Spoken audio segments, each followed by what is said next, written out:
Right, we're being told that JD Vance is in position. He's ready to be interviewed by our Lawrence Jones. Lawrence? Hey, Lawrence. All right, thanks, family. Let's bring in the Vice President Vice President JD Vance. Thanks so much for joining Fox and Friends this morning. Good morning. Great to be with you. So the last time we had a one-on-one was in your house. You weren't Vice President. Yeah, right. you were auditioning.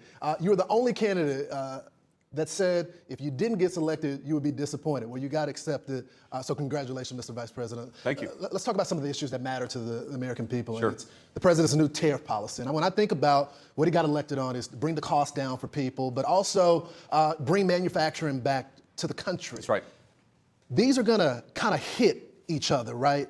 Explain to us how you get manufacturing here, but also get the cost down for the American people. Well, if you go back a little bit, Lawrence, remember during the first Trump administration, everybody said that Trump's tariffs were going to be inflationary back then. What actually happened? We had 1.5% inflation. We had the fastest growing economy in a generation, and we had the beginning of a manufacturing renaissance in the United States of America. Then, of course, we had 4 terrible years of the Biden administration. But I think it's useful for all of us to step back and ask ourselves, what has the globalist economy gotten the United States of America? And the answer is fundamentally it's based on 2 principles: incurring a huge amount of debt to buy things that other countries make for us. And to make it a little bit more crystal clear, we borrow money from Chinese peasants to buy the things those Chinese peasants manufacture. That is not a recipe for economic prosperity. It's not a recipe for low prices, and it's not a recipe for good jobs in the United States of America. For 40 years, we have gone down that pathway. We've seen closing factories. We've seen rising inflation. We've seen the cost of housing so high that most Americans can't afford to buy a home right now. President Trump is taking this economy in a different direction. He ran on that. He promised it, and now he's delivering. And yes, this is a big change. I'm not going to shy away from it, but we needed a big change, Lawrence. We cannot keep going down the Joe Biden globalist pathway where we have $2 trillion of peacetime debt and deficits. We have manufacturing disappearing. That is not working for Americans. We've got to take this country in a different direction. Mr. Vice President, there does seem to be a disconnect. You see Wall Street and the media and the markets, and they're freaking out right now. Yep. But then I look at those workers that were in the Rose Garden yesterday, and they're celebrating. I think about all the diners that I've done across the country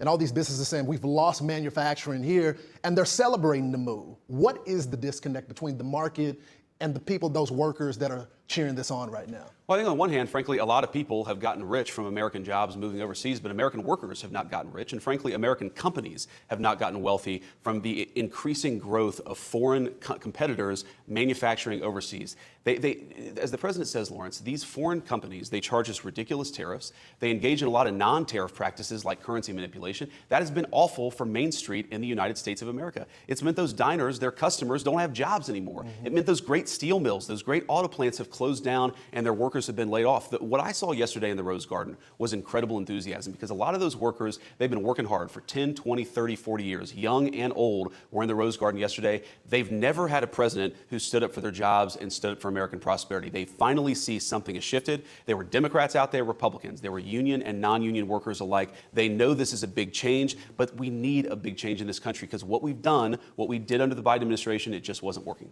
So, Mr. Vice President, I know a lot of MAGA folks, a lot of Americans that are cheering the president on, especially when he takes it to other countries. Sure. They feel like we've been screwed for a long time. Yep. But I also know people that come from our background, they're living paycheck to paycheck. Of course. And they want to do the patriotic duty of taking it to these other countries, but it's going to hit them a little bit, they feel. What can you tell the American people that they just can't afford an extra $3 here and there about the government making up the difference from that? Will costs go up at some point? Will this just be temporary? Are we talking 3 months or 6 months? Well, we certainly hear, and I appreciate, how I grew up. I know. I grew up in a family that often did live paycheck to paycheck, and we know a lot of Americans are worried. So we are fighting very hard to bring prices down. We're going to have the biggest deregulation in the history of this country. We're doing a lot of things and already have done a lot of things to lower the cost of energy. You heard the president mention this yesterday. Eggs, when we came in, were at a 10-year high, and all of a sudden they've dropped 60% just in the 2 months of the Trump administration. What I'd ask folks to appreciate here is that we are not going to fix things overnight. Yeah. Joe Biden left us, this is not an exaggeration, Lawrence, with the largest peacetime debt and deficit in the history of the United States of America, with sky-high interest rates. You don't fix that stuff overnight. We know people are struggling. We're fighting as quickly as we can to fix what was left to us, but it's not going to happen immediately. But we really do believe that if we pursue the right deregulation, we pursue those energy cost-reducing policies, yes, people are going to see it in their pocketbook. They're also going to benefit from the fact that foreign countries can't take advantage of us anymore. That means their jobs are going to be more secure. I don't think you can talk about this, the tariffs, and not talk about the tax cuts as well that we're expecting.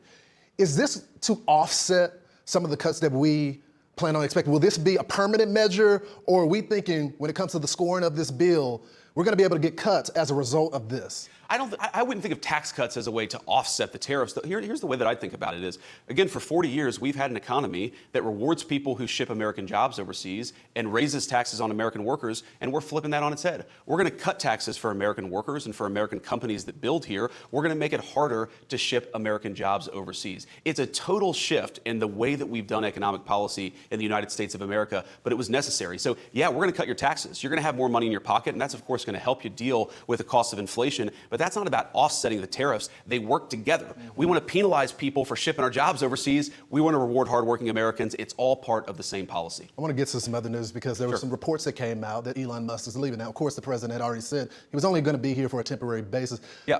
Tell us about that. DOGE will continue after Elon Musk. Will he still be an advisor to you and the president? I know y'all have a great relationship. Tell us about it. Well, first of all, that report I saw was total fake news. Elon came in and we said, we need you to make government more efficient. We need you to shrink the incredible, vast bureaucracy that thwarts the will of the American people, but also costs way too much money. And we said that's going to take about 6 months. And that's what Elon signed up for. But of course, he's going to continue to be an advisor. And by the way, the work of DOGE is not even close to done. The work of Elon is not even close to done. You look at all of the fraudulent grants that they found. You look at people who are 150 years old, who are fraudulently collecting Social Security payments. You see our Social Security system, 40% of the people who are calling in are actually committing fraud. That means the 60% who need their Social Security checks are waiting in line. DOGE has got a lot of work to do. And yeah, that work's going to continue after Elon leaves, but fundamentally, Elon is going to remain a friend and an advisor of both me and the president, and he's done a lot of good things. People don't realize how vast and uncontrolled the bureaucracy was. We've started to chip away at it, but there's a lot of work to do. It's not going to happen all in 6 months. It's going to take a long and committed effort. Tell us about the news when it comes to TikTok. It looks like the president is going to announce maybe today some proposal. Maybe America owns 50% of TikTok. A private investor will own the other part.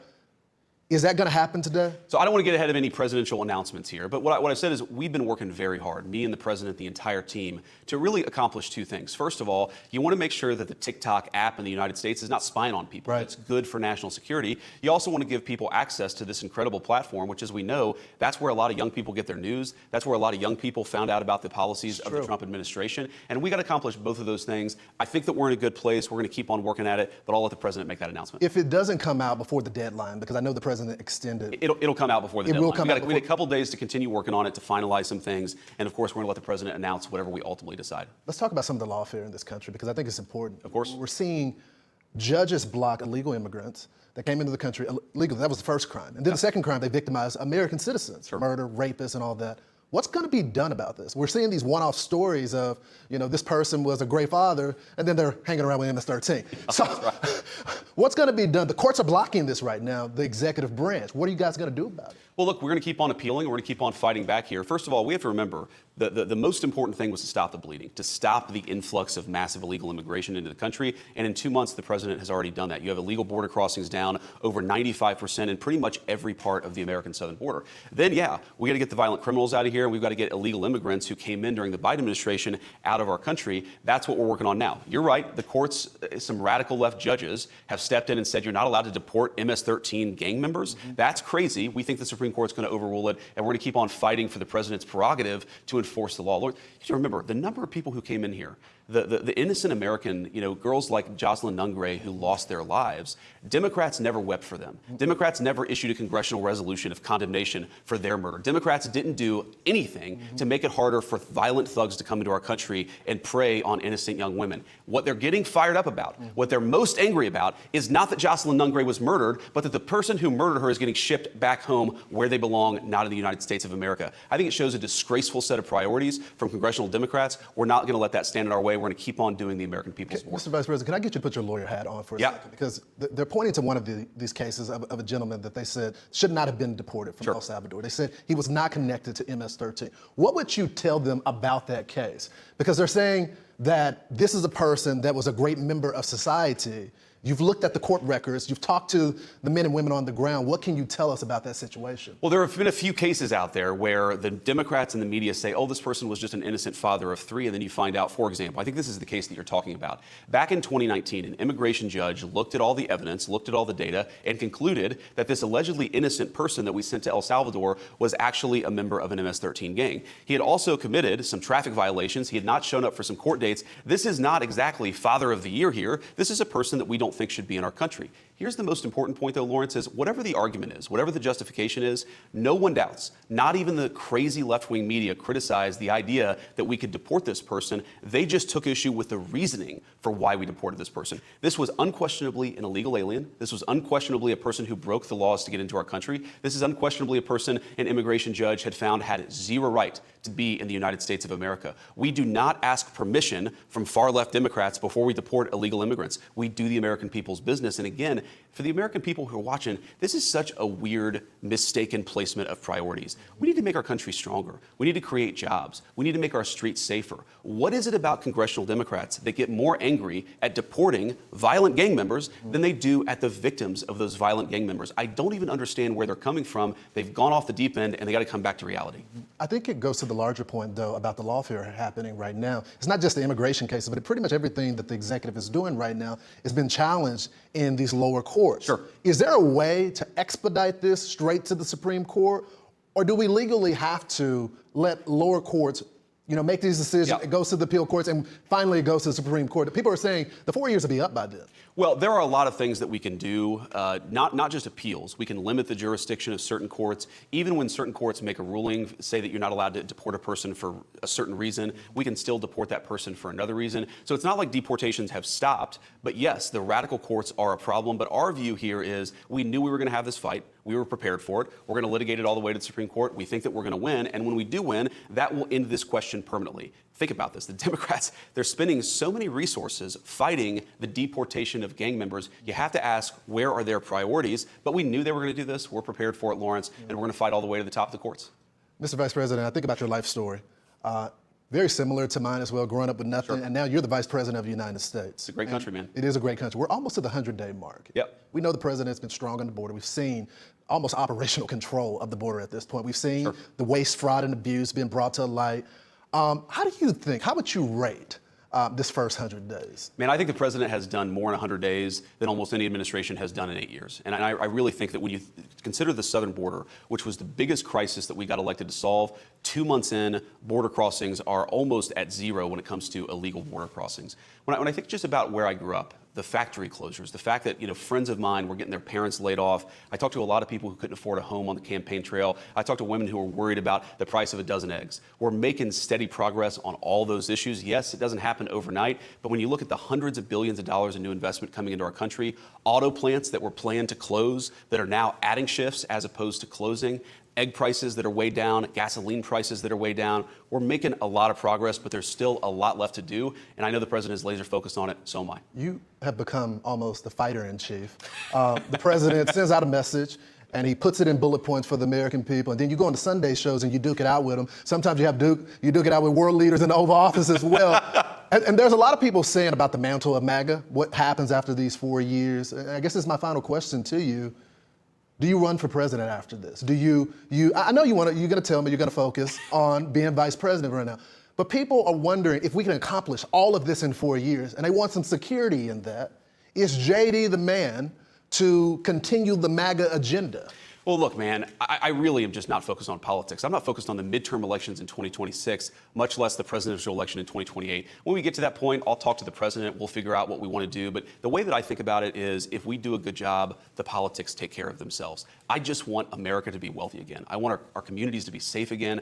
I want us to be opening factories rather than closing down factories. I want people of my generation to be able to afford a home to raise a family in. And I want to stop all of the ridiculous wars that were started by the previous administrations. There's so much to do, man, and I don't really think that much about what happens in 3.5 years. If I do a good job, if the president does a good job for the American people, and I know that we will, the politics will take care of itself. Let's just do a good job. Well, when you do decide, you got to make me a promise. It's going to be on Fox and Friends. It has to be. Mr. Vice President, thank you so much. We appreciate it. All right, family, just wrapped up with the Vice President of the United States, JD Vance. I'll send it to you guys. Good job, Lawrence. Great. Thank you.